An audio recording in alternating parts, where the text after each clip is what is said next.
Contests have been very, very good to me in my life. Boy, I owe so many things to contests, including my very first children's book. But I remember entering contests when I was extremely young, early back as elementary school as possible, and that was coloring contests.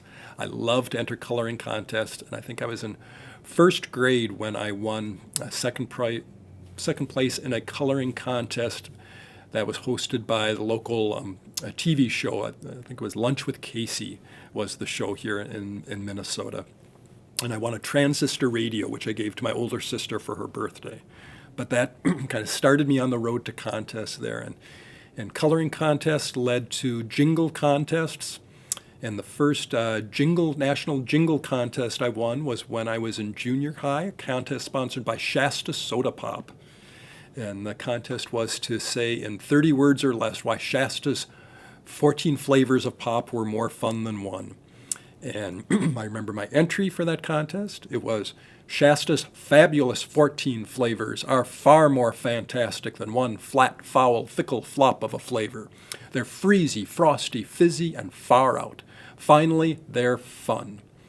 I won the contest, and the prize was a 7-minute grocery shopping spree at a local store.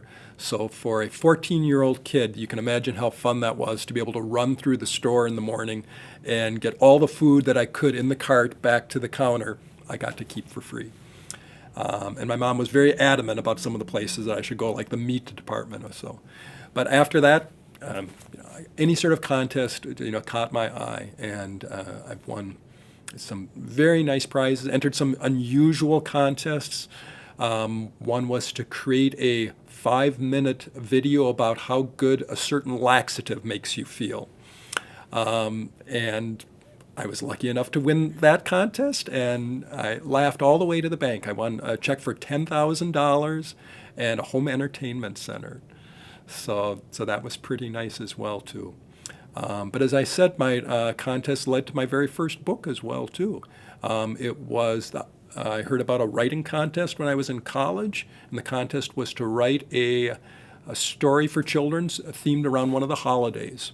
And I wrote a story which eventually became my first book, A Christmas Guest, way back in 1988 when I was teaching school. Well, I haven't entered a lot of contests recently. There's also fewer and fewer contests these days than there used to be. It used to be a huge field back in the 50s and the 60s, and when I was growing up, it was already getting less. Some people may be familiar with the wonderful book, The Prize Winner of Defiance, Ohio, which is about a woman who raised her family with contest winnings back in the 50s, and they made a great movie about it. But that was sort of the heyday of contests. And not so many contests anymore because I think they're labor-intensive to judge.